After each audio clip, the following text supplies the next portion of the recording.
Friends, உங்கள் லைஃப்பில் நீங்கள் ஒன்று நினைக்கும் போது பிரபஞ்சம் வேற ஒன்று கொடுத்தா அந்த நேரத்தில் நம்ம வேண்டுதல்கள் பிரபஞ்சத்தோட காதில் கேட்கலையேன்னு தோணும். இப்படி நினச்சிட்டு இருக்கும்போது இந்த வீடியோ உங்கள் கண்ணில் பட்டிருந்தா நீங்கள் கரெக்டான வீடியோவை தான் கிளிக் பண்ணியிருக்கீங்க.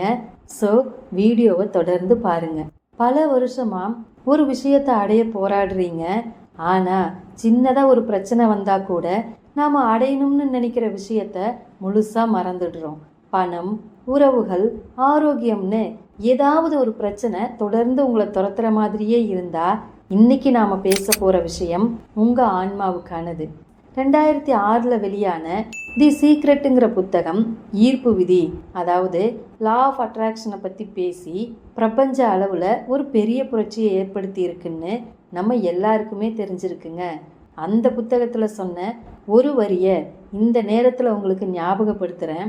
அது உங்கள் எண்ணங்களின் ஆற்றலை கொண்டே நீங்கள் விரும்பியதை உங்கள் வாழ்வில் ஈர்க்க முடியும் அப்படிங்கிறது தான். இதில் எந்த அளவுக்கு ஆன்மீக உண்மை இருக்குது, நிஜமாவே இந்த பிரபஞ்ச விதி செயல்படுமா அப்படின்னு யோசிச்சுட்டு இருக்கிற இந்த நேரத்தில் கோடிக்கணக்கான மக்கள் இந்த புத்தகத்தால் அவங்களோட வாழ்க்கையவே பெரிய அளவில் மாற்றியிருக்காங்க.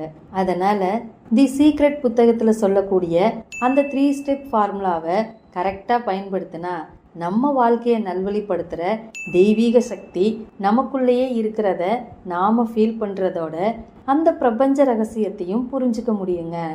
முதல் படி கேளுங்கள். The power of asking. இதை கேட்கும்போது சாதாரண வார்த்தையாக தெரியலாம். ஆனால் இந்த இடத்த தான் நம்மள பலரும் மிஸ் பண்ணிடுறோம். பிரபஞ்சத்துக்கிட்ட கேட்குறதுன்னா கோயிலில் நின்று கடவுள்கிட்ட நம்ம குறைகளை சொல்கிறது மட்டும் இல்லை, இது அதை விட தெளிவான ஆழமான ஒரு ஆன்மீக பயிற்சி. சிம்பிளாக சொன்னால், ஒரு ட்ரெஸ் கடைக்கு போயிட்டு எனக்கு ஏதாவது ட்ரெஸ் கொடுங்கன்னு கேட்போமா? இல்லை. அதுக்கு பதிலாக எனக்கு இந்த மாடலில் இந்த கலரில் வேணும்னு துல்லியமாக கேட்போம்ல. அதே போல தான் நீங்கள் பிரபஞ்சத்துக்கிட்ட வைக்கிற கோரிக்கைகளும் ரொம்ப தெளிவாக இருக்கணும். உதாரணத்துக்கு, நான் சந்தோஷமாக இருக்க வேண்டும் அப்படின்னு பொதுவாக கேட்காம எது உங்களுக்கு உண்மையான சந்தோஷத்தை தரும்னு தெளிவாக முடிவு பண்ணுங்க. அது ஒரு நல்ல வேலையா, அன்பான உறவா, ஆரோக்கியமான வாழ்க்கையா?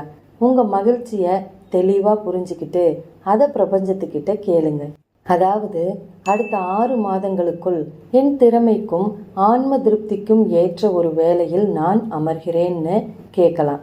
சீக்ரெட்டில் சொல்லியிருக்கிற மாதிரி இங்கே நாம் கவனிக்க வேண்டிய முக்கியமான விஷயம், எது வேண்டாம்ங்கிறத விட்டுட்டு எது வேணுங்கிறதுல நம்ம முழு கவனத்தையும் செலுத்தணும். ஏன்னா பிரபஞ்சம் எதிர்மறை வார்த்தைகளை கவனிக்கிறதில்ல. நீங்கள் எந்த வார்த்தைகள் மேலே உங்கள் உணர்ச்சியையும் ஆற்றலையும் வெளிப்படுத்துகிறீங்களோ அதையே உங்களுக்கு மல்டிபிள் பண்ணி தரும். இந்த உண்மை தெரியறதுக்கு முன்னாடி வரைக்கும் நான் உட்பட பலரும் எனக்கு கடனே இருக்கக்கூடாதுன்னு தான் கடவுள்கிட்ட பிரார்த்தனை பண்ணுவோம். ஆனால் தி சீக்ரெட் தத்துவத்தின்படி நம்ம கடன் வேண்டாம்னு சொல்லும்போது உங்கள் முழு கவனமும் கடன் மேலே தான் இருக்குது. அதோட விளைவு கடன் தொடர்பான சூழ்நிலைகளையே உங்கள் வாழ்க்கையில் ஈர்ப்பீங்க. அதுக்கு பதிலாக நான் நிதி சுதந்திரத்துடனும் சகல செல்வ வளங்களுடனும் வாழ்கிறேன்னு நேர்மறையாக சொல்லி பாருங்க. இது வெறும் வார்த்தை விளையாட்டு மட்டும் இல்லைங்க. இது உங்கள் கவனத்தை பிரச்சனைங்கிற இருட்டில் இருந்து தீர்வுங்கிற வெளிச்சத்துக்கு திருப்புற ஒரு ஆன்மீக பயிற்சி.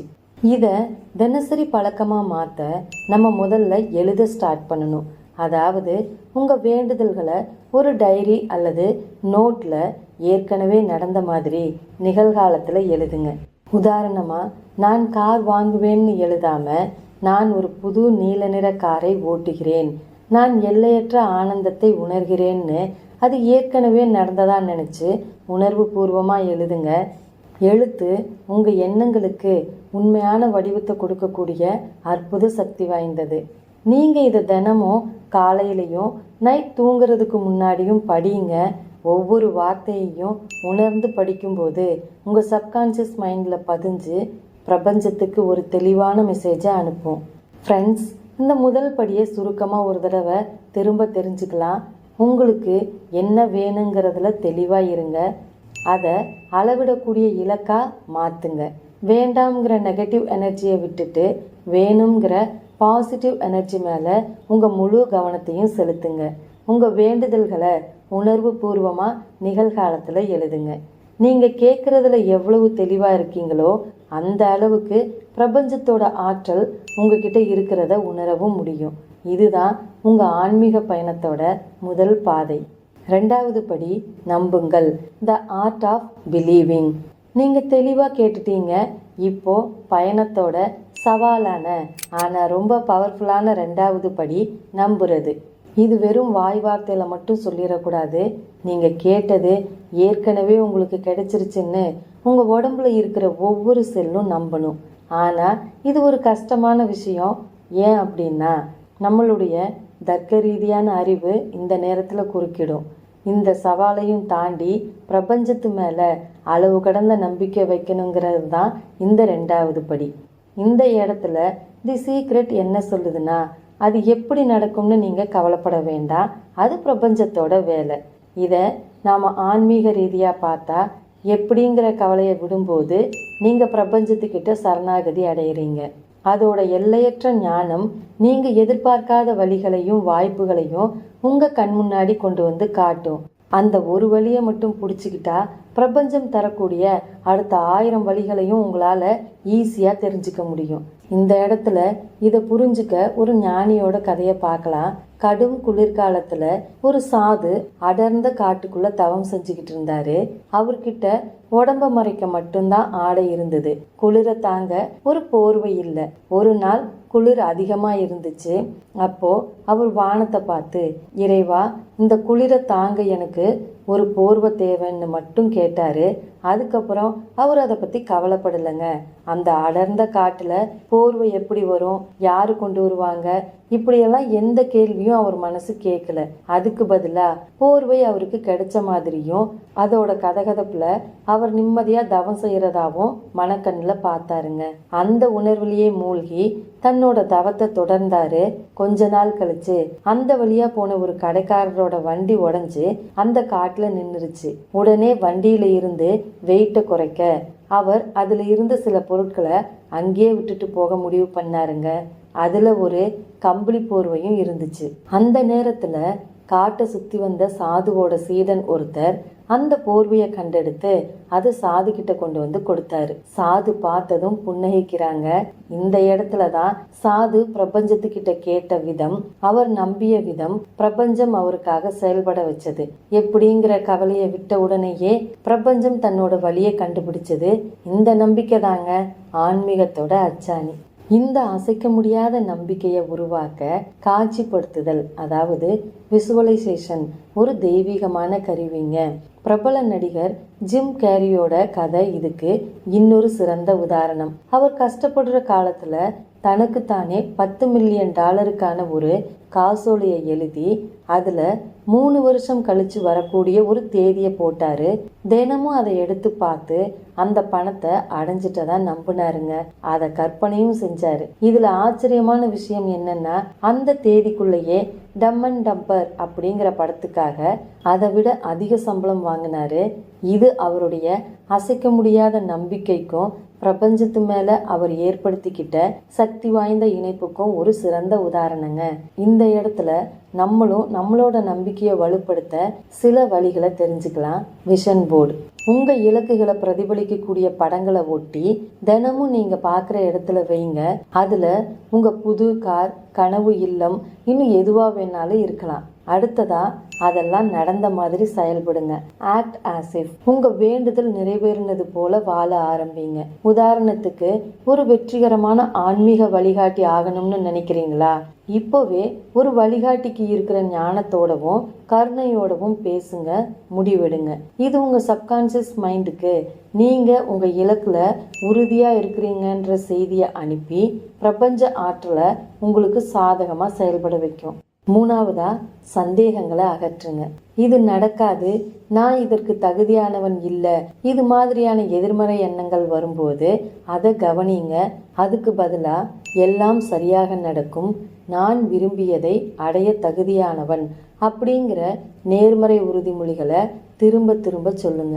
ஃப்ரெண்ட்ஸ், நம்பிக்கைங்கிறது ப்ராக்டிஸ் பண்ணும்போது தான் ஸ்ட்ராங் ஆகும். காட்சிப்படுத்துதல் மூலமாக உங்கள் நம்பிக்கையை வளர்த்துக்குங்க. நீங்கள் எப்போ உங்கள் வேண்டுதல் கிடைச்சிட்ட மாதிரி உணர ஆரம்பிக்கிறீங்களோ அப்போவே நீங்கள் இந்த படியில் வெற்றி அடைஞ்சிட்டீங்கன்னு அர்த்தம். 3வது படி, பெற்றுக்கொள்ளுங்கள். The state of receiving. நீங்கள் தெளிவாக கேட்டுட்டீங்க, அதில் அசைக்க முடியாத நம்பிக்கையோடவும் இருக்கீங்க. இப்போ இறுதிப்படியான பெற்றுக்கொள்ளுங்கள். இது உட்கார்ந்து காத்துக்கிட்டு இருக்கிறது இல்லைங்க, இது ஒரு செயலுக்கான நிலை. சிம்பிளாக சொன்னால் பெற்றுக்கொள்ளும் நிலைக்கு 2 முக்கியமான உணர்வுகள் தேவை. ஒன்று நன்றியுணர்வு, அதாவது கிராட்டிடியூட். 2வது வாய்ப்புகளுக்கு தயாராக இருக்கிறது. முதல்ல நன்றியுணர்வு. த சீக்ரெட்டில் சொல்லியிருக்கிற மாதிரி நன்றியுணர்வு தான் உங்கள் எனர்ஜி லெவலை உடனடியாக மாற்றக்கூடிய ஒரு சக்தி வாய்ந்த கருவி. உங்ககிட்ட ஏற்கனவே இருக்கிற விஷயங்களுக்காக நன்றி சொல்ல சொல்ல இல்லாததை பற்றின கவலை மறைஞ்சு இருக்கிற விஷயங்கள் மேலே மகிழ்ச்சி ஏற்படுங்க. உதாரணமாக, என் அற்புதமான ஆரோக்கியத்திற்காக நன்றி, எனக்கு வரப்போகும் அந்த அருமையான வேலை வாய்ப்புக்காக முன்கூட்டியே நன்றி. இப்படி முன்கூட்டியே நன்றி சொல்கிறது பிரபஞ்சத்து மேலே நீங்கள் வச்சிருக்கிற நம்பிக்கையை வெளிப்படுத்துது. 2வதா, வாய்ப்புகளுக்கு தயாராக இருக்கிறது. உங்கள் இலக்கு எப்படி நிறைவேறும்னு கவலைப்படாமல் கிடைக்கிற வாய்ப்புகளுக்காக தயாராக இருங்க. நீங்கள் ஒரு குறிப்பிட்ட வழியில தான் அது நடக்கும்னு பிடிவாதமாக இருந்தால் பிரபஞ்சம் உங்களுக்கு அனுப்புகிற மற்ற வழிகளை நீங்கள் கவனிக்க தவறிடுறீங்க. அடுத்ததா, பெற்றுக்கொள்ளும் வாய்ப்பு. பெற்றுக்கொள்ளும் நிலைங்கிறது விழிப்புணர்வோடு இருக்கிறது. உங்களை சுற்றி நடக்கிற எல்லாத்தையும் கவனிங்க. திடீர்னு உங்கள் மொபைலில் ஒரு புக்கை படிக்கிறதுக்கு யாருன்னே தெரியாத ஒரு நபர் ரெஃபர் பண்ணலாம். ஒரு புது நபரை சந்திக்க நேரிடலாம். இதெல்லாம் உங்கள் கனவுக்கான பிரபஞ்சத்தோட வழிகாட்டியாக இருக்கலாம். அதனால் உங்கள் உள்ளுணர்வோட குரலை கேட்க ஆரம்பிங்க. அது பிரபஞ்சம் உங்கள் கூட பேசுகிற மொழி. சில நேரங்களில் ஒரு செயலை செய்யணும்னு தோணுனா தயங்காமல் அதை செய்யுங்க. உதாரணமாக, நீங்கள் எழுத்தாளராக விரும்புகிறீங்க. அந்த நேரத்தில் ஒரு சின்ன பத்திரிகை நடத்துகிற சிறுகதை போட்டி பற்றி கேள்விப்படுறீங்க. உங்கள் உள்ளுணர்வு இதில் கலந்துக்கன்னு சொல்லும். அந்த உள்ளுணர்வின்படி செயல்படுறது தான் பெற்றுக்கொள்ளும் நிலை. அந்த முயற்சி தான் உங்களை அடுத்த கட்டத்துக்கு நகர்த்தும். ஃப்ரெண்ட்ஸ், நாம் இவ்வளவு நேரம் பார்த்ததை சிம்பிளாக சொல்லணும்னா, நன்றியுணர்வுடன் இருப்பது. உங்ககிட்ட ஏற்கனவே இருக்கிறதுக்கும் வரப்போகிறதுக்கும் தினமும் நன்றி சொல்லுங்கள். அடுத்தது, கவலையை விடுங்க. இலக்கு எங்கே எப்போ நிறைவேறுங்கிற கவலையை பிரபஞ்சத்துக்கிட்ட ஒப்படைச்சிடுங்க. விழிப்புடன் இருப்பது. வரும் அறிகுறிகளையும் வாய்ப்புகளையும் உள்ளுணர்வையும் கவனிக்க தயாராக இருங்க.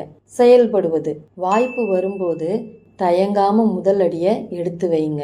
இவ்வளவு நேரம் நம்ம பார்த்த இந்த 3 படிகளும் ஒன்னோட ஒன்று இணைஞ்சு இருக்கிறது. தெளிவாக கேட்குறீங்க, நம்புறீங்க, நன்றியுணர்வோட செயல்பட தயாராக இருக்கிறீங்க.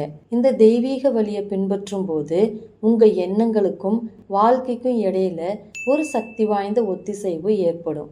ஓகே ஃப்ரெண்ட்ஸ், நீங்கள் சீக்ரெட்டில் வர இந்த 3 படிகளை பற்றி என்ன நினைக்கிறீங்க? உங்கள் கருத்துக்களை மறக்காமல் கமெண்ட் பாக்ஸில் ஷேர் பண்ணுங்கள். இந்த வீடியோ பிடிச்சிருந்தா மறக்காமல் ஒரு லைக் அண்ட் ஷேர் பண்ணுங்கள். சப்ஸ்கிரைப் பண்ணவும் மறக்காதீங்க. அடுத்த ஒரு நல்ல பதிவில் சந்திப்போம். நன்றி.